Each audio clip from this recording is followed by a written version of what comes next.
Hello ladies and gentlemen, welcome back to Shaun Does the FM. I hope your day is going well and welcome to Hamilton Wanderers. As you could tell by the intro, we had a few job offers put on the table for us and we decided to go with Hamilton Wanderers.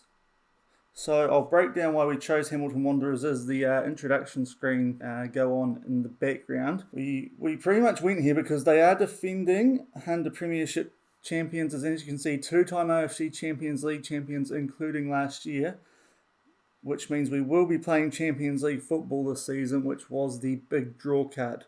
Otherwise, it wasn't much of a draw here, if I'm being blunt, because the transfer budget and wage budget was quite small, especially in comparison to both Team Wellington. They had a big transfer budget. We could have done some big damage there. And also Waitakere United had a pretty big transfer budget in comparison to here. But we've chosen here. They expect us to challenge for the football championship. We are just working within the wage budget. We'll get to that in a minute. And club culture-wise, there's not a lot for us to do. But we will get to this club info anyway. So as you can see, they were only founded in 2000. Semi-professional, so that's a big change from last season. We have to manage the wage budget, which, as you can tell, we are just doing $808 inside. We'll get to our transfers in a minute. Finance is okay. No club legends. Icons, Tommy Semi, who I'm going to get to in a minute because he's only just left the club, and Chris Wood, who's a familiar name for people pretty much across the world. The big Burnley striker who seems to be quite effective in this year's game, but he is a past player here, so it's a club with a bit of history. Honours have really only been since the save game started, but we will work with them because they seem to be doing well. So let's go to our transfers and the history. Not a lot that we've done here. So before we got here, Paul Leader was let go. Striker with really good finishing. He went to Central United, a non-league team. I don't know if that's a good deal or not. We might just scout it in case, but I can't say too much about that because I have no idea how good he is. Just realised that Tommy Semi hasn't actually popped up here. So if we go back to club info and Tommy Semi, Papua New Guinean, who's got 26 caps and 11 goals to the national team, he's left us on a free transfer, which I'm not overly pleased about if he's a club legend, or at least an icon, but we'll have to make do. Another decision that was done before we got here. As you can see, he did a pretty good job for the club while he was here, but didn't play a game last season, so maybe he was past it for us. He's gone down to Hawke's Bay. So we'll get to the ones that we've made now. So on date, so Chris Johnson left. He's a 18-year-old, didn't have much of a future from what I could tell. Raheem Hunter Ali has left on a free transfer. Apart from his determination, doesn't have a heap going for him. Shaun Kumar was a bit of a frustrating one. He also left on a free. 1.5 star ability, 3-star potential with a couple of silvers, so he could have grown. Williams, average defender. Again, 1-star ability with a little bit of silver either side, and 2.5-star gold potential with a bit more either side. Another player who our scouts didn't think we would lose too much. Transfers in. Now, we only had initially we had a 20 grand transfer budget. What we did, you'll see in 2022-23 that there was a sale at the club of Max Mata. What we did was we sold his sell-on clause of a 20% future sell-on fee. So we cashed it in when we got here, and that added another 30 grand to our budget, which got us up to the 50 mark. And that's all gone into the wages because we needed it just to improve the squad. So how have we done that? We've got Rayhan Kalsan Dutoy. This is a guy who I've been keeping an eye on at Caversham. Looks a decent striker. Good dribbling, finishing, first touches. Heading's okay, 1m88, so he's fairly tall. He's decent acceleration. I mean, he's a solid striker. I got him because we only had one striker at the club when we did first get here. So I was looking to strengthen that area. In the end, he's ended up in our B squad. He's not registered for the Premiership, but he's got decent potential ability. And he looked a decent pickup on a non-contract as well, which was really good. The other striker we bought in, Jorge Eckers. He is on a proper contract, $180 per week with a couple of appearance bonuses and whatnot. We picked him up on a free transfer, obviously. He was in the free agent pool. A lot of the signings that we did make were recommended by our Director of Football. And our Director of Football here at Hamilton Wanderers is none other than Ricky Herbert, which might be a familiar name for you guys. If you look at his history, he's okay as a Director of Football. Judging player ability and potentially is very good at, so he's quite useful to have around. But he did have a really good managerial career with New Zealand. He took us to the World Cup, of course, and that famous New Zealand campaign in South Africa where we didn't lose a game. We didn't win a game, but we didn't lose a game. So he is very useful. He's been recommending the signings, seeing as the scouts aren't that great here, and given his scouting ability, he has been a very useful asset. So Jorge Eckers, good backup. We're going to be using him as a striker mainly, but his finishing is not great, but he also plays left back, so it's a bit of versatility in the squad, much needed, which you'll find out as we get to the registration.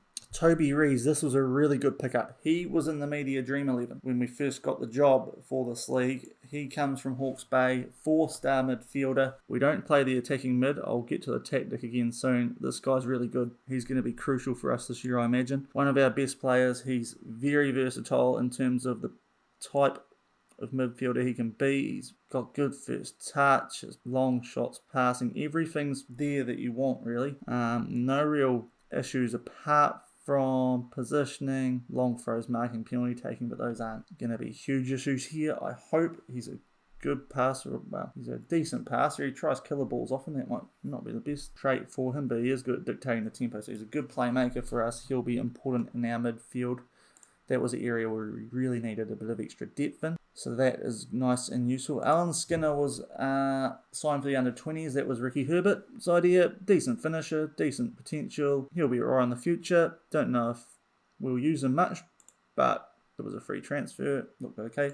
Mitch Brundle, we've bought in another midfielder. He'll go alongside Tony Rees, the Englishman. $600 per week, but he looks worth it. He's solid in pretty much every area, and that's going to be more than good enough for this New Zealand league, I suspect. In particular, he's good in the free kick taking. Is not great, but it's good, so that's going to be used for long throws, long shots. Determined, he's a good leader, so he could be in line for our captaincy. We haven't got that far yet. I'll explain why soon. Argues with officials. He seems like a good sort of captain material, doesn't he? And yeah, he's going to be another really important part of our midfield. And the only player that we picked up from Caversham was Rafael Floro. Now, before we entirely explain why we bought him here, he was the only one who we could get in a suitable contract. A lot of the positions with players that I also would like to bring in, the likes of Suleiman Muhadal, striker, Fabian Mrozek and goal. A lot of these sort of guys, we already have players on important player or regular starter contracts, and with their wages it got a bit too difficult to bring them in as much as I would have liked to. So you look at the tactic, they have changed since we left, slightly anyway. What they did, you'll notice that it looks like they've been playing a cup game since the last been here, so that's not ideal. Isaac Paredes has been staying left back for them, which meant Rafael Floro was on the outer. They were almost playing him as an attacking midfielder, which was a bit strange. So we've capitalised on that and picked him up. Only $200 a week. He's valued at $22k. So 3-star player. At worst, we might be able to flick him on and make a profit and then get someone maybe better in on a free. So that's something we might be able to do, but $200 a week, it's not much in the wage budget. We know what this guy can do. He was the Player of the Year last year at Caversham when we were in charge. Good at what he does. He's a really good left back. You can see he's just solid in all those areas. And he knows my system well, so it's a good player to bring up with us.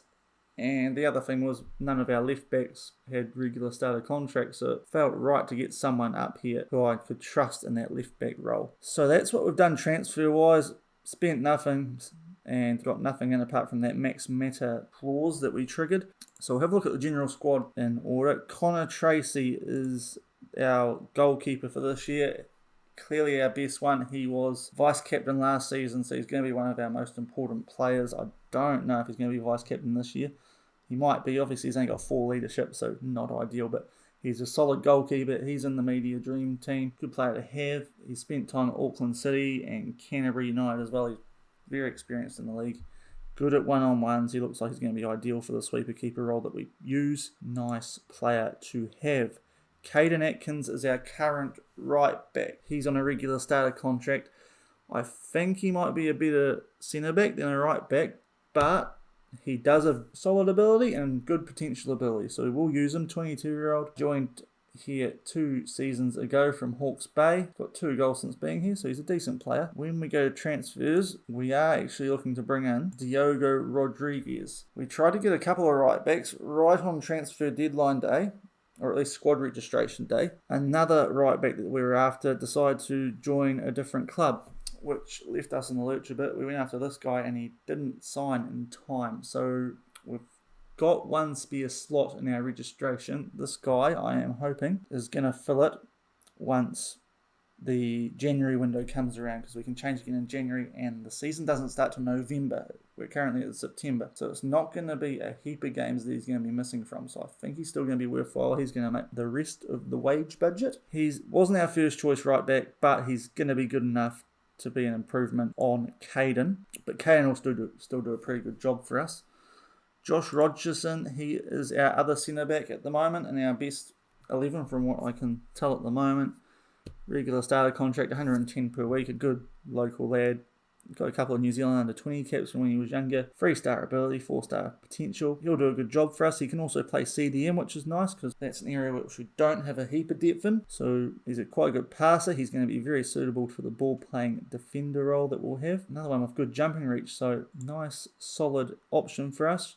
Christian Gray, we've talked down to a fringe player. I was possibly looking at getting another centre back in for this guy, as he looks to be, well, he doesn't look like he's going to be improving much from what he is at the moment, but he'll do a job for us. Another 3-star player, so solid, fairly determined. I have to watch that dives into tackles, but he'll do a solid job for us, I am sure. Rafael Floro, we've seen, 3-star, we know how good he can be. Campbell Strong was the best player at the club when we got here. CDM, can also play centre back. He's a good player for this level. 3.5 star with a bit of extra potential. Young guy, 21. He's been capped under 23 level. He'll be good for us in that ball. Deep line playmaker, actually, we'll use him. So we'll look at those attributes. Apart from vision, he's going to be good for us. That's something that is a little concerning. He obviously likes to play short passes, but with the players that we have in the midfield, I think he's still going to be useful feeding it to them and holding us at the back. He's decent with marking, good decision maker, well composed. He'll be good in that CDM position. Tony Rees, you've seen. Mitch Brundle, you've seen. Extra depth in the midfield. That midfield looks quite good now. Edison Stewart is our right attacking midfielder. Can also go up front, and with 13 finishing, that might be useful. As striker, we were slightly weak, and he's got solid leadership for a 19-year-old. 6 under 20 caps, 2 goals, so he's a decent player. Only on 275 a week. He's got a bit of extra scope and potential ability-wise. He will do a good job for us. Apart from long shots, he's pretty suited to the inside forward role. Abdullah El-Khalisi, an important player here, the Jordanian. 3.5 star current, 4-star potential. He can play either side and up front. Another guy with decent finishing, so can go up front if we need him to. But another player who, apart from long shots, is going to be a good inside forward for us. Good determination, so he should get to that potential ability. 27 years old, he's a bit on the other side maybe of getting towards that potential ability, but with that determination I imagine he'll get there. Yeah, good solid player for this league. And Matthew Palmer up front, a 23-year-old who's also got a bit of scope for improvement. 14 finishing, we're going to 13 first touch. He's got good jumping reach, so he's going to be useful from headers, I imagine. Being 196, that's a good size striker, so he should be useful even though his heading's not the best. Decent passer, off the ball movement's good, composure's okay, decisions not bad. His agility and pace, acceleration, that's not the greatest, but we'll see how he can do. 7 under 20 caps and 4 goals. We'll see how he does. He's not worth a lot. 5 KB is a regular starter. He's on 75 a week. He looks the best option considering how we're going to get our best players into this team. And we get to the rest. So we've got another 11 with that 1 spare slot in registration left for the right back when he gets here. Liam Gilbert is one of our backup keepers. He's a young guy. We're probably going to get him game time in the Bs. I don't really want to be using either him or Corey Townsend a lot. He's wanted by Central United on a free transfer, so we've got to keep an eye out for that. But yeah, these guys are really going to be backups for us. I wanted 3 goalkeepers just in case there's an injury. Hopefully it's not to Connor Tracy, because it's a bit night and day the difference there. Campbell Brown is going to be an attacking midfielder and a left back option for us. He's a decent player. $90 a week, breakthrough prospect. He's had some under 20 caps and he's still qualified for that team. He looks okay. He's good technically, good composure and determination. He's got a bit of pace about him. He'll do a job for us when we need him. Jordan Lamb, he can play on the other side and also up front. His finishing's not the best, so he's probably more of an attacking midfielder on the right, one of those right winger options for us. You can see another player with some potential ability to grow. He's on a non-contract, so he's a good one to keep around. Good determination and flair and a bit of pace should be good for us. Dylan Morris, another option. He can also play right back, so that might be where he gets used. Another pacey player. He can pass pretty well and decent at decision making, which looks good for that position.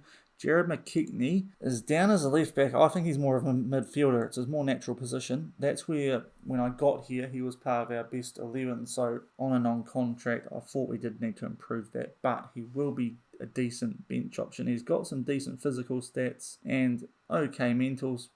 Tackling's pretty good. He might actually be a decent CDM in those sort of stats. But we will see. He's pretty versatile. So he's a good bench option.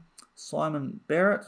He's a youngster on the bench, 16 years old. He is on a wage, 55 a week, but he's worthwhile because he's got some decent potential ability and some decent stats. Mentally, good leadership off the ball, determination, flair, decent at heading, 1 meter 8 in the air, should be okay. And another player, good acceleration, a little bit of pace and a bit of stamina. He's one for the future, definitely. And Denny Cunningham, 18-year-old anyway. This guy, he's going to be playing attacking midfield on the left, so a left winger for us. Another youngster with decent ability and some good mental and physical stats. Quite good technically. Good bench option, and hopefully he grows along with Simon. Jorge Akers, you've seen, more of a striker. Dino Bodica was a starter in the midfield for us when we got here. Got a couple of under 20 caps for New Zealand. He's got some decent stats, but that was the area that we wanted to improve, and I think we've done that now, so he should be a bit stronger in the midfield, but he'll be solid for us off the bench. And Adam Davison is our left back. Who was here in the starting 11 instead of Rafael Floro when we got here. He's okay, but I think Rafael will do a better job for us in the position we want him to play. He's got some decent stats. He's not very good at dribbling. There's a few worrisome areas there for me. I think Rafael will do a better job for us there. So that is our squad. 22 with, in the future, Diogo Rodriguez joining us to make that 23 the next transfer window. That's the plan anyway, as long as he doesn't reject us for some other team as well.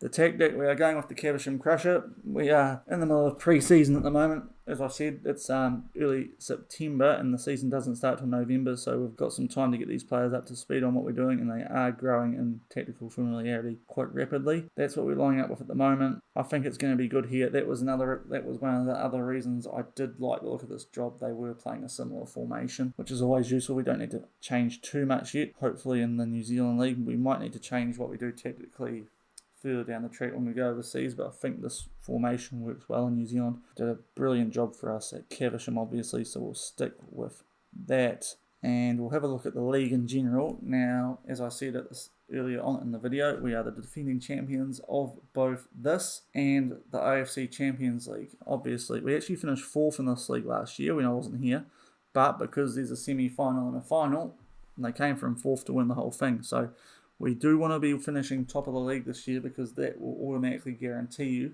a Champions League place, just in case we don't win the whole thing. Ideally, this will be a one and done because we want to 1 year here and tick off that first Champions League, and that will be ideal. But we'll see how we go. Obviously, Auckland City are going to be tough. They are the other Champions League team, and as you can see there, they are even money favourites to be winning the Premiership here in New Zealand. When I first got here, we had a couple of other players in this Dream 11, but that's changed, which is interesting. And sort of a bit of a gap between the top 4 and the bottom 4 in terms of the odds. We're in the mix, so that's good. I think we'll I think we'll surprise a few people, hopefully. Anyway, yeah, I think this team's going to be quite competitive here, from what I can tell. If my Caversham players are only okay players here, then I think we're going to be alright. Auckland City, obviously, a team to beat. The Phoenix reserves are always hard to get a line on, because you get some A-League players dropping back from Phoenix games, so that's going to be interesting to see. We've got them first up in the league, actually. Team Wellington, as I said earlier, probably would have taken that job if not for the fact that they're not in the Champions League this year. It should be interesting. It's definitely not going to be as easy as it has been at Caversham, but that's a good thing. We want a bit of a challenge. Hopefully not too much of a challenge, though, because it would be nice to get that first Champions League done in one season. Unfortunately, no gameplay today. As I said, our first game isn't till November. So in the meantime, what I'm going to do is keep on hammering away at the pre-season. I'll get the set pieces set up because I haven't done that yet. We'll sort out captains and whatnot. And yeah, early November we'll be back. So September, October. So another 2 months of going through in games. So it might be a few days before you guys catch up with me again. And we'll look at our schedule. Oh, the other thing to note. We were knocked out of the Chatham Cup. That was before I got the job. Couldn't do much about that. I think that's still ongoing, actually, the Chatham Cup. We'll just have a look. I know that Caversham got knocked out in the 5th round by Auckland United, who were the team that knocked us out the first season we were in the Chatham Cup ourselves. Ironically, Team Wellington and Waitakere are still going. Competition after we turned that job down. Are they actually? They might be at the semi-finals. They are Birkenhead versus Glenfield and Auckland versus Waitakere. So Team Wellington are out, which is interesting. So Auckland and Waitakere, the only teams left from our division who can win that Chatham Cup. But yeah, we are not in that. The director of football, Ricky Herbert, was in charge there. So it's a bit of a shame, but it's given us some time to bring in some fresh faces to the squad. So here is the schedule for the league. The AFC Champions League doesn't get drawn for a wee while. I will check that. But we've got the Phoenix reserves in Auckland City first. 2 really tough games. So when we're back, those are 2 games to watch out for. And not long after that, we've got Team Wellington. Those 3 teams that are expected to challenge us, and we've got them in 3 of our first 4 games. So we really want to be coming home strong in the back half of both sides of the season, really, in those games in late December, Hawke's Bay, Waitakere and Eastern, and late February, early March when the season finishes. Those are going to be games that we really need to win, and hopefully we can pick up a few points against those top 4 teams. We want to be winning the league. We're expected to challenge for the title, so we'll see. I'm struggling to line up compared to others, but I think we'll be in the mix. We'll just have a quick look at the AFC Champions League once we find it. It doesn't get drawn for a wee while. Yeah, 27th of January, and it gets drawn on a 2nd. If we look at fixtures and results, you'll see they won 1-0 last season. They'll Khaleesi with the goal. They have a semi-final and quarter-final. Yeah, so we jump in at the quarter-final. So it's not a long competition, the AFC Champions League, at least in this game. We should be making the final, I think. And if we can do that, then who knows what will happen. Maybe Auckland City might be knocked out by then. Who knows? It looks like, in all honesty, it's going to be a similar final to what it was last year. And when it comes to that, hopefully we'll be a bit stronger by then. And, I mean, it's a one-off game, so who knows? It'll be luck at the draw a little bit, I suppose. But we have a decent shot of getting that first Champions League in our first season at this club. So can't complain about that. So that will do it for now. We will go forward another couple of months. And the next time I see you will be that Phoenix Reserves and Auckland City games to start the season in early November. So thanks for watching. Sorry about the gameplay, but it's just how it is in this New Zealand football system. It's a summer sport in New Zealand. So yeah, thanks for watching. If you have liked the video today, please hit the like button and subscribe to the channel to keep up to date with this Hexagon challenge. And I will see you probably in a few days by the time I get to that first game, and enjoy the rest of your day in the meantime.